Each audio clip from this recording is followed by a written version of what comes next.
नमस्ते, मेरा नाम है सुचरिता। जैसे कि आप सबको पता है, घर में निकनेम है मुनमुन, इधर केरल में लोग चांदनी भी बुलाते हैं। और मेरे हस्बैंड का नाम है विद्युत। 2 बच्चे हैं, शादी को 14 साल हो गया है। आज मैं इसी टॉपिक में, जो आप लोग थंबनेल में देख लिए होंगे ऑलरेडी, डाली हूँ टाइटल, उसी के बारे में ही कुछ सीरियस बातें मैं आप लोगों के साथ आज चर्चा करने वाली हूँ। आप लोग मेरा एग्रेशन, मुँह का एक्सप्रेशन सब कुछ देख पा रहे होंगे वीडियो में। और अभी मैं ये हिंदी में ट्रांसलेट कर रही हूँ। कुछ बातें सुन के ना गुस्सा आ गया था, खून खोल रहा था, तो मैं ये वीडियो गुस्से में बनाई थी, मेरे मदर टंग में बनाई थी। लेकिन फिर सोची कि उसके लिए फिर मैं एक चैनल खोलूँ, तो उससे अच्छा है मैं हिंदी में ही इसको ट्रांसलेट करके छोड़ूँ, ताकि सिर्फ उड़ीसा के लोग नहीं, बाहर के लोग भी ये देख पाएँ। और अगर मैं कुछ गलत बोल रही हूँ तो मुझे वो लोग समझा सके। इसीलिए मैं इसको फिर से वॉइस ओवर कर रही हूँ हिंदी में, और अभी छोड़ने वाली हूँ। तो चलिए शुरू करते हैं। टाइटल यानी सरनेम। सरनेम हमारे स्टेट के हिसाब से बदलता रहता है। जैसे for example Nag title, Nag surname, वो हमारे उड़ीसा में अलग कास्ट होते हैं, और अगर हम आसाम में जाएंगे तो वो चेंज हो जाता है अलग कास्ट में। मतलब आसाम में कायस्थ बोलते हैं। कायस्थ मीन्स जो ब्राह्मण के नीचे जो जात आते हैं उन्हीं को। और हमारे उड़ीसा में करण बोलते हैं, और अगर संबलपुरी में बोलो तो महाती। तो जिन लोगों को यकीन नहीं आ रहा है वो लोग जाकर चेक कर लो। अगर वो भी नहीं कर सकते हो तो जाकर गूगल में चेक कर लो, क्योंकि मैं ये सोशल मीडिया में झूठ नहीं बोलूँगी, सच ही बोलूँगी। जैसे कि मैं बोली, अदर स्टेट में जाते हैं तो सब कुछ चेंज हो जाता है, सबका नियम, सबका सब कुछ चेंज हो जाता है। लेकिन वो लोग भी तो हिंदू होते हैं, वो लोग भी तो मुसलमान होते हैं, वो लोग भी तो क्रिश्चियन होते हैं। तो फिर सबके लिए तो समान नियम रहना चाहिए। मुसलमान और क्रिश्चियन लोगों के लिए देश का जहाँ भी जाओ सब कुछ समान नियम रहता है। लेकिन पंगा रहता है हमेशा हिंदू रिलीजियन में। मैं हिंदुओं को बुरा नहीं बोल रही हूँ इधर, मुझे गलत मत समझना। मैं जो बोलने की कोशिश कर रही हूँ उसको प्लीज़ समझने की कोशिश कीजिएगा, क्योंकि हमारे उड़ीसा में बहुत जात पात का भेद करते हैं, बहुत कुछ चलता है। लेकिन बंगाली कम्युनिटी में ऐसा नहीं है। मैं खुद एक्सपीरियंस की हूँ। बंगाली लोग किसी भी जात की होने से भी, मतलब बंगाली अगर है तो जात का कोई मायने नहीं रखता है। कोई भी किसी जात की लड़की से लड़का शादी कर सकता है। मतलब ऐसे भाग भूग के नहीं, घर वाले ही शादी कराते हैं। इसीलिए मैं बोल रही हूँ एक एक स्टेट में एक एक नियम। और आज मतलब आत्मा को ऐसे तकलीफ हो रहा है, अंदर से टूटी हुई हूँ, इसीलिए इतना गुस्सा आ रहा है। जिसलिए मैं ये बहुत दिन का मेरे अंदर जो दबा कर रखी थी ना, वो सब मैं आज उगल रही हूँ। बहुत बुरा लग रहा है, बहुत दुख हो रहा है, इसीलिए मैं मजबूरन ये वीडियो आज बना रही हूँ। कितने दिन यार, कितने दिन बहुत महान लोग मतलब ये सब के लिए लड़ाई करते करते मर गए हैं। बहुत कुछ परिवर्तन लाने की कोशिश करते करते मर गए हैं। और आज मैं ऐसे भौंकने से भी, भौंकना ही बोलूँगी इसको, क्योंकि सोशल मीडिया में ऐसे चिल्लाने से भी कुछ भी बदलने वाला नहीं है, वो मुझे पता है अच्छे से। लेकिन फिर भी मैं मजबूर हूँ बोलने के लिए, इसीलिए मैं बोल रही हूँ। और कितना दिन यार, ये जात पात मजहब को लेकर कितना दिन लोगों को आप टेंशन दोगे, मेंटली हैरेस करोगे। एक्चुअली आज मैं कुछ सवालों का आंसर ढूंढ कर मैं तंग आ चुकी हूँ, पागल हो चुकी हूँ। इसीलिए मैं आपसे पूछना चाहती हूँ, प्लीज़ आप लोग बताना मुझे। हम बच्चे जब पैदा होते हैं, बच्चों को स्कूल भेजते हैं मम्मी पापा, कुछ सीखने के लिए, कुछ पढ़ने के लिए, अच्छा चीज़ ये करने के लिए। जब उधर से हम कुछ अच्छा ज्ञान करके आते हैं, और हम जब वो हमारी ज़िंदगी में, निजी ज़िंदगी में जब अप्लाई करने लगते हैं, तब हम कहाँ से गलत हो जाते हैं। और ये समाज कौन है? मुख्यमंत्री, प्रधानमंत्री, या फिर कोई राष्ट्रपति, president, chief minister, prime minister, ऐसा कोई व्यक्ति है? या फिर आप और मैं, ऐसे कुछ इंसानों को लेकर गढ़ा हुआ है ये समाज? प्लीज़, जिसको पता है ना ये सवालों का जवाब, प्लीज़ मुझे आप लोग बताना। स्कूल भेजते हैं, वहाँ सिखाया जाता है हिंदू, मुस्लिम, क्रिश्चियन, सिख, ईसाई सब कुछ, मतलब सब लोग एक हैं, सबके शरीर में एक ही खून बहता है, सब लोग एक ही भारत माता के संतान हैं। किसी में भेदभाव मत करो, सब लोग मिल बांट के रहो, सबको प्यार करो। तो फिर स्कूल से बाहर आने के बाद ये नियम क्यों बदल जाता है कि ये जात के हम हैं, ऊंची जात के हम हैं, नीचे जात के वो हैं, ऐसा मत करो, उनको मत छुओ, उनका पानी मत पियो, ये मत करो, वो मत करो। ये सब नियम क्यों यार? किसको अगर इसका जवाब पता है तो ज़रूर देना मेरे को। मैं खुद एक ब्राह्मण फैमिली में पैदा हुई हूँ, और मैं जिस लोकेलिटी में पली बड़ी हूँ, जिस समाज में पली बड़ी हूँ, उसी एक्सपीरियंस से मैं कुछ बातें आप लोगों के साथ शेयर करना चाहती हूँ। हमारे उधर ब्राह्मण लोग अगर मछली खाएंगे और मटन खाएंगे तो नो प्रॉब्लम, लेकिन चिकन नहीं खा सकते। क्यों? चिकन और बकरी दोनों ही तो मतलब मुर्गी और बकरी दोनों ही तो प्राणी हैं, दोनों की ही हत्या होती है। उस सवाल का जवाब आज तक मैं ढूंढ नहीं पाई। दूसरी बात, कुछ लोग मतलब समाज बोल के जो व्यक्ति है वो बना कर रखा है दूसरी जात के पानी अगर छुएंगे पिएंगे तो हम छोटा हो जाएंगे। जब हमारे उधर ये सब चलता रहता था, मतलब चल रहा था बचपन से, मैं जब छोटी थी हम लोग कुछ दिन भाड़ा में रहते थे। मतलब जो लोग मुझे पहचानते हैं जानते हैं उनको पता है, मेहर पड़ा बोल के एक जगह है हमारे, मैं जहाँ पैदा हुई हूँ वहाँ हम लोग कुछ साल भाड़ा में रहते थे। तो उसी टाइम में वो उनके घरों में जाकर मैं खाना खाती थी। बचपन से मेरे अंदर ये सब कुछ नहीं है, भगवान मुझे ऐसे गढ़ा है। ईद मनाने के लिए हर साल मेरे मुस्लिम फ्रेंड्स के घर जाती थी, तो इसीलिए मैं सबको उसी हिसाब से प्यार करती हूँ, सबको ये मानती हूँ। आज नहीं है, आज बड़ी हो गई हूँ, आज मैं शादी कर चुकी हूँ, इसीलिए मैं ये बात नहीं बोल रही हूँ। आप लोग किसी को पूछ कर देखना जो लोग मुझे पहचानते हैं, अगर आपको पता है तो। और आज मैं इस टॉपिक में वीडियो बना रही हूँ, मतलब ऐसे सेंटिमेंटल टॉपिक में वीडियो बना रही हूँ, ये सब के बारे में बोल रही हूँ, इसीलिए बहुत सारे लोग मुझ पे गुस्सा करेंगे। मेन करके मेरे जो रिलेटिव्स मतलब खानदान के लोग होंगे वही ही गुस्सा करेंगे। सब लोग बहुत गंदी गंदी भाषा में बोलेंगे, वो क्यों इतना उछल रही है, यही भाषा में बोलने वाले हैं। वो किस चीज़ का इतना गर्व कर रही है, क्या है, मतलब बहुत सारे, लेकिन फ़ोन भी आ सकता है, बहुत कुछ बोल भी सकते हैं। लेकिन प्लीज़ जिसी को भी जो करना है ना, मेरे रिलेटिव्स वालों को कुछ मत करना। डायरेक्ट बोल रही हूँ, अगर आप पशु नहीं हो, अगर आप एनिमल नहीं हो, अगर आप इंसान हो तो प्लीज़ डायरेक्ट मैं इंस्टा का आईडी दे दूँगी यहाँ डिस्क्रिप्शन में, उसी पे आप लोग मैसेज करो या फिर कमेंट करो। I am ready to face it. Okay, तो मुझे बोलो जो बोलना है, पशु की तरह जाकर मेरे पीछे मेरे घर वालों को मत बोलना। और एक बात, अगर कभी कोई लड़की अगर लव मैरिज करती है या फिर लड़का लव मैरिज करता है, लड़का लोगों के बात तो इधर लाऊंगी ही नहीं, क्योंकि लड़के लोग जो करने से भी वो माफी है, वो तो गिनती में ही नहीं आती है। क्योंकि मेरे रिलेटिव्स में भी ऐसे बहुत सारे लोग हैं, मतलब जो करने से भी उसको पोंछ देते हैं क्योंकि वो लड़का होता है। प्रॉब्लम कहाँ होती है, जब एक लड़की कुछ करती है तो। और अगर कभी कोई लड़की ऐसा कुछ करती है तो उसके माँ बाप को क्यों ऐसे कुछ सहना पड़ता है, उसके माँ बाप को क्यों ट्रबल में डालते हैं, उसके माँ बाप को क्यों तंग करते हैं इंसान लोग, ये समाज के लोग।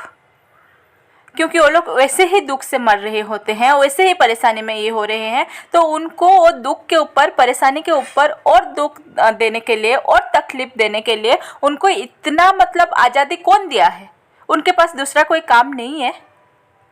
कौन उनको इतना फ्रीडम दिया है कि दूसरों को बच्चे को लेकर पंचायत करो? आपके खुद के बच्चे नहीं है वो सब देखने के लिए?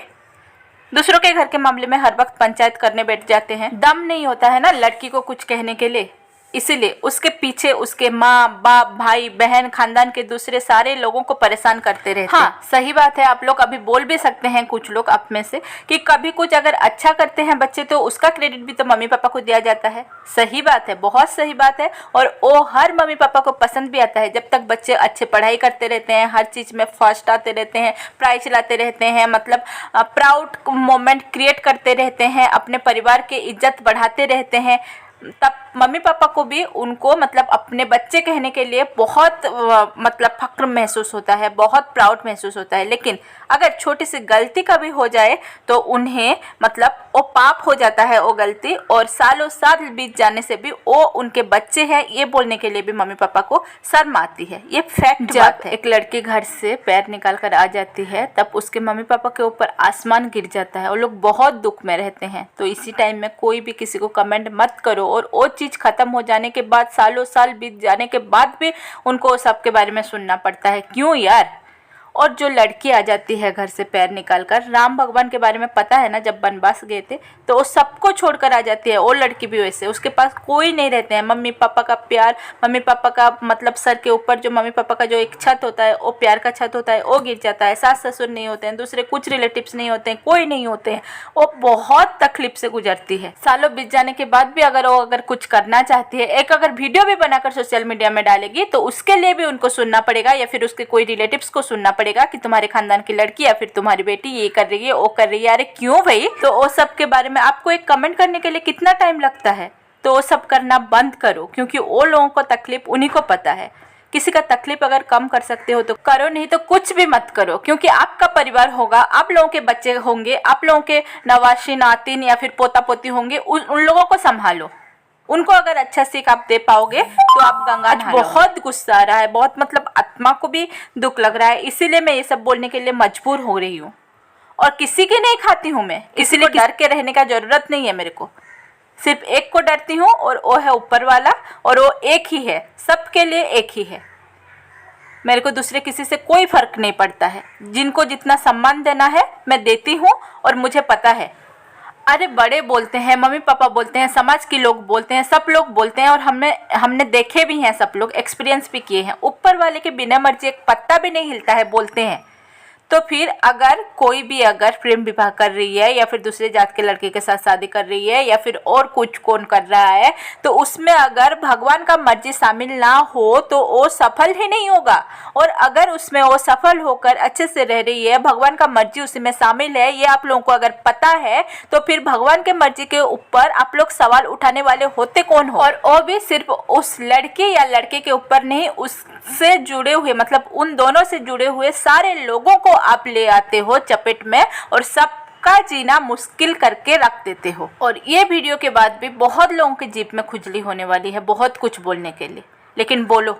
लेकिन मेरे परिवार वालों को या फिर मेरे से जो लोग जुड़े हुए हैं, उनसे कोई भी सवाल या फिर कमेंट अगर इंसान हो तो करना ही मत। हमारे ओडिशा में ही खास करके, मतलब जितने भी क्रिश्चियन और मुसलमान हैं, उनको छोटे जात के समझा जाता है।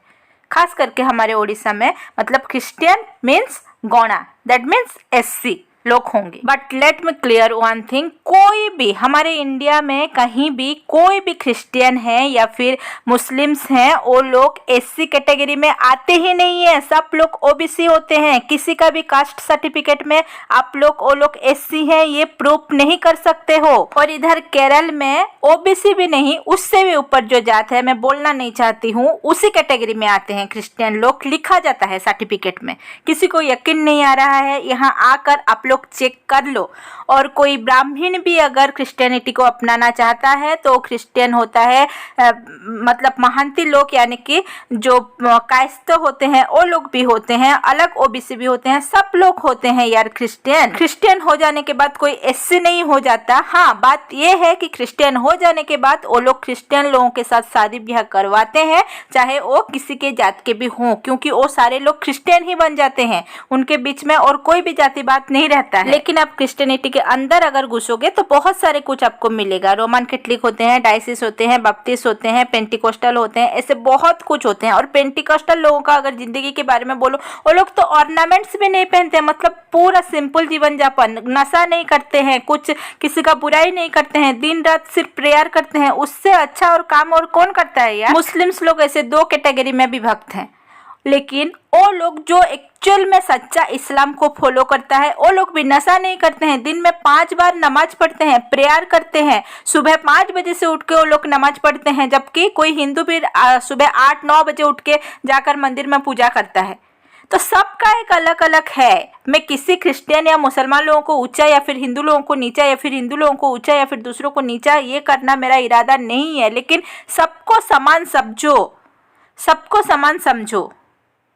सब लोगों का एक एक नियम होता है और वो लोग उसी हिसाब से रहते हैं। आप ये हो इसलिए दूसरे ये हैं, ये सोचना बंद करो। और ऐसे सब चीज में ना उलझकर एक बार मैं सुसाइड क्लेम करने की कोशिश भी कर चुकी हूँ, जो कि रियल फैक्ट में मेरी जिंदगी का बता रही, जो कि मेरे ससुराल वालों को भी नहीं पता है या फिर मेरी फैमिली को भी नहीं पता है, और ना ही कभी मैं बताऊंगी। लेकिन उस टाइम में उतना साहस नहीं था, बहुत वीक थी मैं।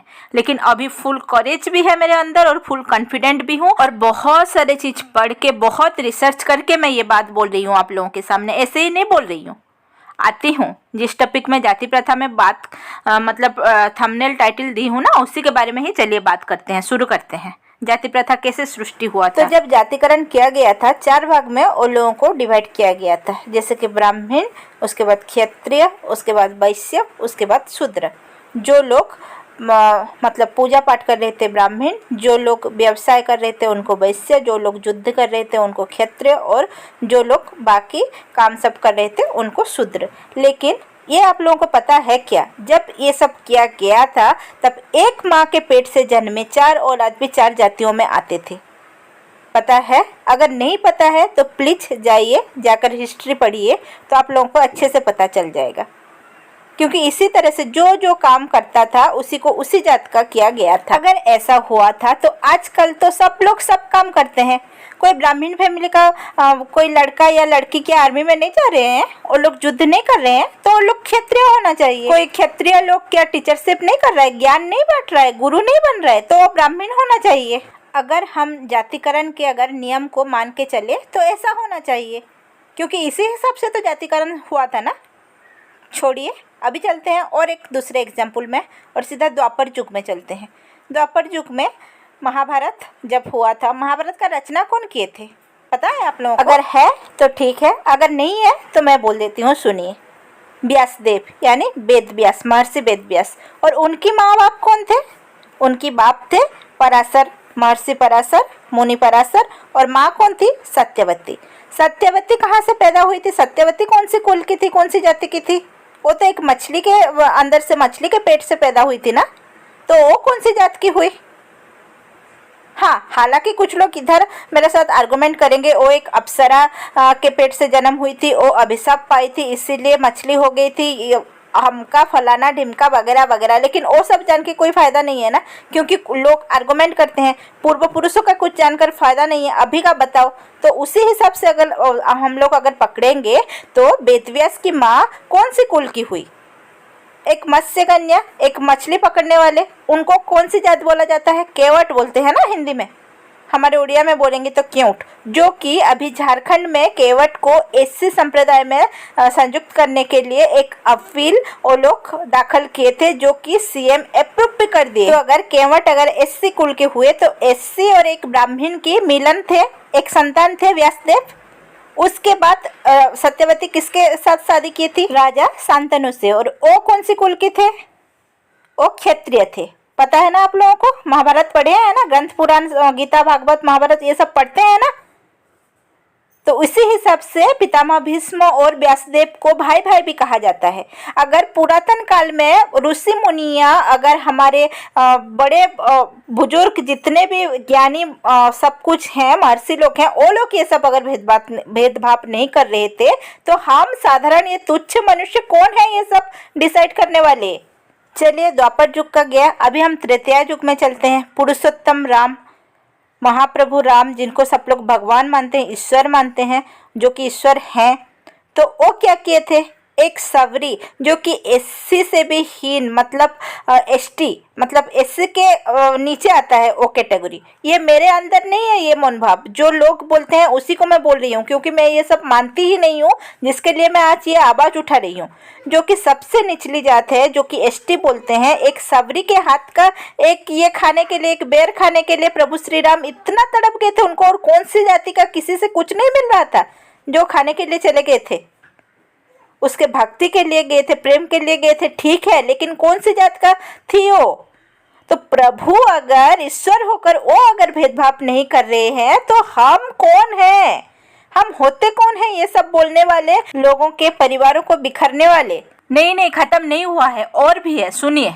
सुनने का अगर आप लोग ताकत रखते हैं तो सुनिए। उड़ीसा के लोगों के लिए मेनली मैं ये एग्जाम्पल अभी यहाँ देना चाहती हूँ कि जो ओडिया कैलेंडर जो है, उसमें मार्गशिर बोल के एक महीना होता है, उसी में हर थर्सडे को लक्ष्मी जी की एक पूजा अलग तरीके से किया जाता है। तो वहाँ क्या हुआ था? लक्ष्मी जी क्या की थी?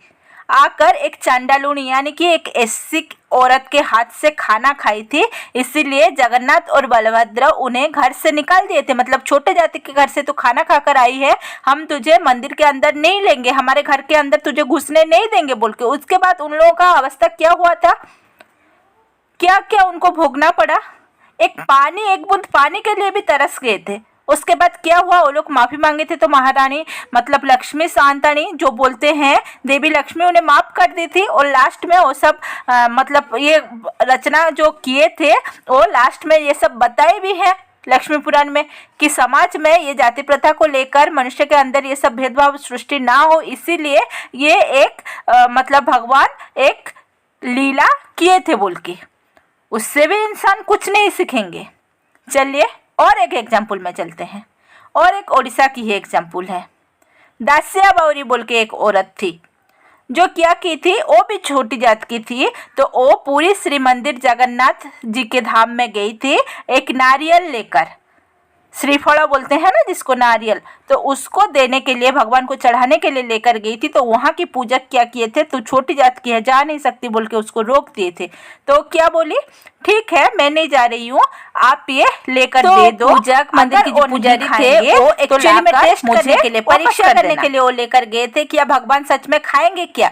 तो वही हुआ, भगवान उसको ग्रहण किए। उसके बाद तो क्या हुआ, कुछ दिनों बाद वो क्या की थी, एक टोकरी भर के आम लेकर आ गई थी और भगवान को दे रही थी मंदिर के बाहर से। तो भगवान ले जा रहे थे, तो उसके ऊपर भी लांछन लगाया गया कि ये जादू टोना कर रही है, क्या कर रही है यहाँ पे। तो आकर जब पूजक उससे पूछे तो यहाँ क्या कर रही है, किसको दे रही है, आम कहाँ जा रहा है, तो बोली मैं भगवान को खिला रही हूँ। तो पूजक विश्वास नहीं किए और जाकर मंदिर के अंदर खोलकर देखे तो क्या पाए, प्रभु श्री जगन्नाथ के मतलब ठोट के इधर से आम का रस गिर रहा है, यानी प्रभु आम खा रहे हैं। तो यही होता है हमारे समाज के कुछ लोगों का कार्य। जो लोग बाद में माफी मांगते हैं, उसी वक्त वो पुजारी माफी मांगे भगवान से, लेकिन मांग कर क्या फायदा। जब भगवान ने भेदभाव कर रहे हैं तो हम कौन है, मैं बार बार यही बोल रही हूँ। और एक एग्जाम्पल देती हूँ जो कि हमारी उड़ीसा की है, सालबेगा, भक्त सालबेगा, सबको पता है, जिसकी मम्मी ब्राह्मणी थी, यानी ब्राह्मण कुल में पैदा हुई थी, और बाप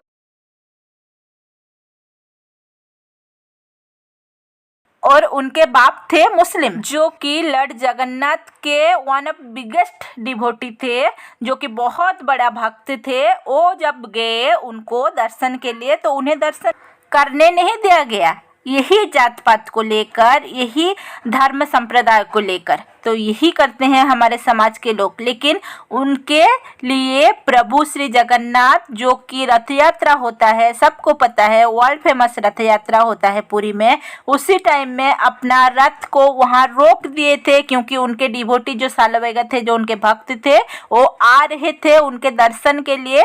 तो प्रभु वहाँ अपना रथ रोक कर रुके रहे उनसे मिलने के लिए। तो ये होता है एक भगवान और एक भक्त का प्रेम, जो कि इंसान कभी नहीं समझ सकता है जात पात में भेद कर करके। क्या एक बैंक में अगर एक ब्राह्मण इंसान अगर क्लर्क है और एक अगर मुसलमान अगर बैंक मैनेजर है, तो क्या वो ब्राह्मण इंसान मुसलमान को प्रणाम नहीं करता है, नमस्ते नहीं करता है? क्या एक स्कूल में एक क्रिश्चियन हेडमास्टर है और एक अलग मजहब के या फिर एक ब्राह्मण एक सादा टीचर है, तो क्या वो जाकर नमस्ते नहीं करता है हेडमास्टर को? उसी में कोई इज्जत नहीं जाता है। किसी के घर में जाकर आप खाना खा कर आओ, उसी में इज्जत नहीं जाता है। उनके घर में जाकर रहो, उसी में इज्जत नहीं जाता है, जात नहीं जाता है। लुक्का छुपी में किसी के साथ संबंध बनाओ, कुछ भी नहीं होता है। लेकिन कोई अगर किसी दूसरे मजहब में शादी करता है या फिर किसी दूसरी जात में किसी को प्यार होता है, कोई शादी करती है या करता है, तो वहीं पूरा कुल जात सबका सब कुछ वो लोग नाश कर देते हैं। और जो ये समाज बोल के है ना, और कुछ लोग अगर सुनना भी चाहे, समझना भी चाहे, तो ये जो समाज बोल के है ना, कोई एक व्यक्ति, उसे अगर मैं देखती तो मैं क्या करती मुझे पता नहीं, तो वो करने ही नहीं देगी। लोग बोलेंगे हाँ हम तो समझेंगे, लेकिन वो लोग थोड़ी समझेंगे। अरे मैं तो समझ जाऊंगा, लेकिन समाज के बाकी लोग क्यों समझेंगे? वो लोग थोड़ी ना समझेंगे। अरे क्यों, तेरे कंधे में ताकत नहीं है, इतना बोल नहीं सकता निडर होकर कि हाँ ठीक है मैं समझ रहा हूँ, ये बात ठीक है, तू करके देख, या फिर आप करके देखो, मैं आपके साथ हूँ। अगर एक खड़े होंगे, दो खड़े होंगे, तो बाकी सारे लोग भी खड़े होंगे ना। सब लोग अगर अपने अपने मर्जी को समाज के नाम में थोपते रहोगे तो कितने दिन तक, ज़्यादा दिन नहीं चलने वाली ये सब। क्योंकि उड़ीसा में ये सब बहुत ज़्यादा चल रहा है, लेकिन बाहर अदर स्टेट में ये सब पूरा लुप्त होने वाला है। क्यों? हमारे उड़ीसा में ही एग्जाम्पल नहीं है अपराजिता महांती और उत्तम महांती। अपराजिता महांती कौन से फैमिली से आती हैं? मुस्लिम फैमिली से बिलोंग करती हैं ना। नहीं आप बोलेंगे अभी कि वो मतलब उधर फिल्म इंडस्ट्री में चलता है, हमारा इधर नहीं चलता है। अरे अपराजिता कहाँ की है? संबलपुर की है। और 30-40 साल पहले संबलपुर क्या था? उड़ीसा का संबलपुर टाउन क्या था, कैसी हालत में था? तब वो भी एक छोटी जगह थी। क्यों सोहेब इब्राहिम, दीपिका कक्कर नहीं रह रहे हैं हिंदू मुस्लिम शादी करके एक साथ अच्छे से खुशी से? प्रियंका चोपड़ा, निक जॉन नहीं रह रहे हैं हिंदू क्रिश्चियन? करीना कपूर, सैफ अली खान नहीं रह रहे हैं हिंदू मुस्लिम? तो मेरी बोलने का तात्पर्य यही है, प्लीज़ आप अगर सपोर्ट नहीं कर सकते हो तो please mind your own business. अगर इतना भी आप लोग करोगे तो समाज में शांति बनी रहेगी और परिवार बिखरेंगे नहीं। सब लोग सबके साथ प्यार मोहब्बत से बने रहेंगे। और ये वीडियो बनाने के लिए मुझे किसी ने नहीं उकसाया है, मुझे किसी ने पिंच नहीं किया है, मुझे किसी ने बोला नहीं है। ये मेरे खुद की मर्जी, मेरे खुद के मन की आवाज़ मैं आप लोगों के सामने रख रही हूँ। मेरे बोलने का लहजा जो बोल रही हूँ ना, शायद गलत होगा क्योंकि मैं इतना चिल्ला चिल्ला कर बात कर रही हूँ, क्योंकि इतना लगा है मेरे सीने में, इसीलिए मैं बोल रही हूँ। लेकिन अगर एक्चुअल जो लोग ब्रेनी है ना, जो लोग ज्ञानी वृंद जिनको बोलते हैं, जो लोग शास्त्र महाभारत पुराण ग्रंथ जो कुछ पढ़ते हैं, प्लीज वो लोग बताना मैं जो पॉइंट सब रखी हूँ क्या मैं गलत बोल रही हूँ। मैं बाइबल में पढ़ी हूँ, इसका मतलब ये नहीं है कि मैं आप लोगों को बाइबल पढ़ने के लिए बोल रही हूँ, फिर गलत मतलब मत निकालना किसी बात का। मैं ये वाक्य बाइबल में लिखा हुआ है, मैं पढ़ी हूँ। आप जो कुछ दूसरों से चाहते हो, यानी कि जो प्यार, जो मोहब्बत, जो रेस्पेक्ट, जो सम्मान, जो मिल मिलाव और जो आपका मतलब कोई अगर असुविधा आए, कोई अगर विपत्ति आए तो आपके साथ खड़े रहें लोग, जो कुछ भी आप दूसरों से चाहते हो, प्लीज आप पहले उनके लिए वो सब करो। मतलब आप दूसरों से जो चाहते हो, जो व्यवहार चाहते हो, वही व्यवहार आप दूसरों को भी करो बोल के बाइबल में लिखा हुआ है। क्या ये गलत चीज है? बाइबल हो, गुरु ग्रंथ साहिब हो, कुरान हो, भागवत हो, गीता हो, जो कोई पुराण हो, जो भी हो, गोल मोटल कर अगर सब में देखेंगे तो सब में यही एक ही चीज लिखा हुआ रहता है कि सब धर्मों के मूल मंत्र लिखा रहता है। किसी में कुछ गलत चीज नहीं लिखा रहता है। अगर उसका सही अगर आप पठन करोगे, सही अगर आप उसका मीनिंग निकाल कर पढ़ पाओगे, अगर आप में इतना बुद्धि है, ज्ञान है, तो आप करके देखो, एक शास्त्रविद बनो। हमारे पुरातन, हम इंडिया के हैं, इसलिए मैं हर वक्त प्राउड फील करती हूँ कि मैं भारतीय हूँ, क्योंकि हमारे इंडिया में जितना एग्जाम्पल है दूसरा कहीं नहीं मिलेगा। और बहुत अच्छे अच्छे मतलब जमीन से जुड़े हुए एग्जाम्पल सब खड़े हैं। अरे कोरोना आया, कौन से समाज का कौन किसी का पास आया था? दामाद मर जाता था तो बेटी के पास माँ बाप नहीं जा रहे थे, छू नहीं रहे थे लाश को। बेटा मर जा रहा था तो बाप नहीं छू रहा था, तभी वही डॉक्टर, वही नर्स आप लोगों का ट्रीटमेंट कर रहे थे, आप लोगों का सेवा कर रहे थे, आप लोगों को पकड़ कर लेकर जा रहे थे, ऑक्सीजन लगा रहे थे। तभी उनकी जात पात, उनके छूने से, उनके ये करने से, उनके खिलाने से, खाना खाने से, उनका पानी पिलाने से, तभी तो आपका जात में कोई फर्क नहीं पड़ रहा था जब मौत आई थी सामने। लेकिन जब थोड़ा सा सब कुछ सही हो गया, फिर से ये सब शुरू। कौन सा समाज का लोग, कौन कितना दिन आया था कोरोना के टाइम में किसी को हेल्प करने के लिए? फिर भी अगर आपके अंदर इंसानियत नहीं जगी, फिर भी आप लोग अगर समझ नहीं पाए हैं, तो आप लोग कभी कभी नहीं समझ पाएंगे। सो प्लीज, मेरे बोलने का मतलब, मैं क्या क्या बोली हूँ, क्या ना बोली हूँ, वो सब आपको अच्छे से समझिए। समझाने की मैं इतने सारे एग्जाम्पल देकर कोशिश की हूँ, प्लीज़ समझने की कोशिश कीजिए। चाहे क्रिश्चियन हो, मुस्लिम हो, सिख हो, या फिर बुद्धिस्ट हो, जो भी हो, जैन हो, या फिर कोई अलग जात की हो, ब्राह्मण हो, वैश्य हो, क्षत्रिय, शूद्र हो, जो कुछ भी क्यों ना हो, सबकी माएँ 9-10 महीना बहुत तकलीफ करके बच्चे को अपने पेट के अंदर मतलब संभाल के रख के उसके बाद पैदा करते हैं। और सबको डिलीवरी पेन एक ही जैसी होती है, तो सारे बच्चे उसी हिसाब से बहुत तकलीफ से पैदा होने वाले होते हैं। इसलिए प्लीज़ आपका समाज का कुछ ये खोखला नियम सब जारी करके, लोगों के ऊपर भेदभाव करके परिवारों को तोड़ने से बचो। और अगर ये कर पाओगे तो आपके पुण्य के खाता में कुछ जोड़ेंगे। अगर नहीं करोगे ना, तो आप 1 मिनट के लिए बोलोगे, लोगों को सुना दोगे, और ऐसे 1 मिनट के लिए कलर टेकोगे कि देखो वो मेरे को उस दिन वो बोला था, मैं उसको ये सुना दिया। लेकिन वो 1 पल के लिए, 1 मिनट के लिए, उसके बाद आपको शांति नहीं देगी वो बातें। लेकिन अगर आपकी कोई बात से या फिर कुछ कर्म से अगर किसी का कुछ अच्छा हो पाए, भला हो पाए, तो आप मरने के बाद भी शांति से रह पाओगे। ये हमारा प्राणवायु जो है ना बहुत छोटी है, हमारी ज़िंदगी बहुत छोटी है, दुनिया बहुत छोटी है। लोग बोलते हैं ना बहुत बड़ा है, लेकिन नहीं है। एक बार अगर हमारा प्राणवायु चला गया, हम अगर मर गए, तो जितना भी वंश, अभिजात्य परंपरा, जितना भी धन संपत्ति, पौत्र पुत्री, नवासी नातिन, जितने भी आपके रिलेटिव्स हैं, कोई आपके साथ नहीं जाएगा या फिर आपको लेकर भी नहीं आ पाएगा। हम जैसे अकेले निर्वस्त्र आए थे, उसी तरह से सब कुछ छोड़कर, ये माया मोह छोड़कर हम लोग जाएंगे। और हाँ, पुनर्जन्म के बारे में हम लोग यकीन करते हैं, सच बात है, लेकिन क्या हम वो एक्सपीरियंस किए हैं? नहीं, देखे नहीं है कोई भी। वो क्या होगा, कौन सा जन्म मिलेगा पता नहीं, लेकिन अभी सबसे श्रेष्ठ जन्म मनुष्य जन्म मिला है। तो कुछ अगर अच्छा हम कर पाए तो हम करें और हमारे बच्चों को भी सिखाएं कि लोगों के अंदर भेदभाव ना करके सबके साथ मिल बांट के रहे, सबको सम्मान करे, सबको प्यार करे, सबके साथ अच्छे से रहे, ताकि कोई अगर असुविधा हो ज़िंदगी में, खास करके मैं अदर स्टेट में रह रही हूँ, मेरे घर वालों या फिर ससुराल वाले कोई नहीं आते हैं मुझे यहाँ कोई भी असुविधा होने से या फिर कोई विपत्ति पड़ने से। इधर के लोग मुझे साथ देते हैं, मेरा हेल्प करते हैं। तो वो अगर क्रिश्चियन हैं, वो अगर मुस्लिम्स हैं, तो मैं अगर वो बोलूँगी तो फिर मुझसे ज़्यादा बड़ा विश्वासघाती कौन होगा?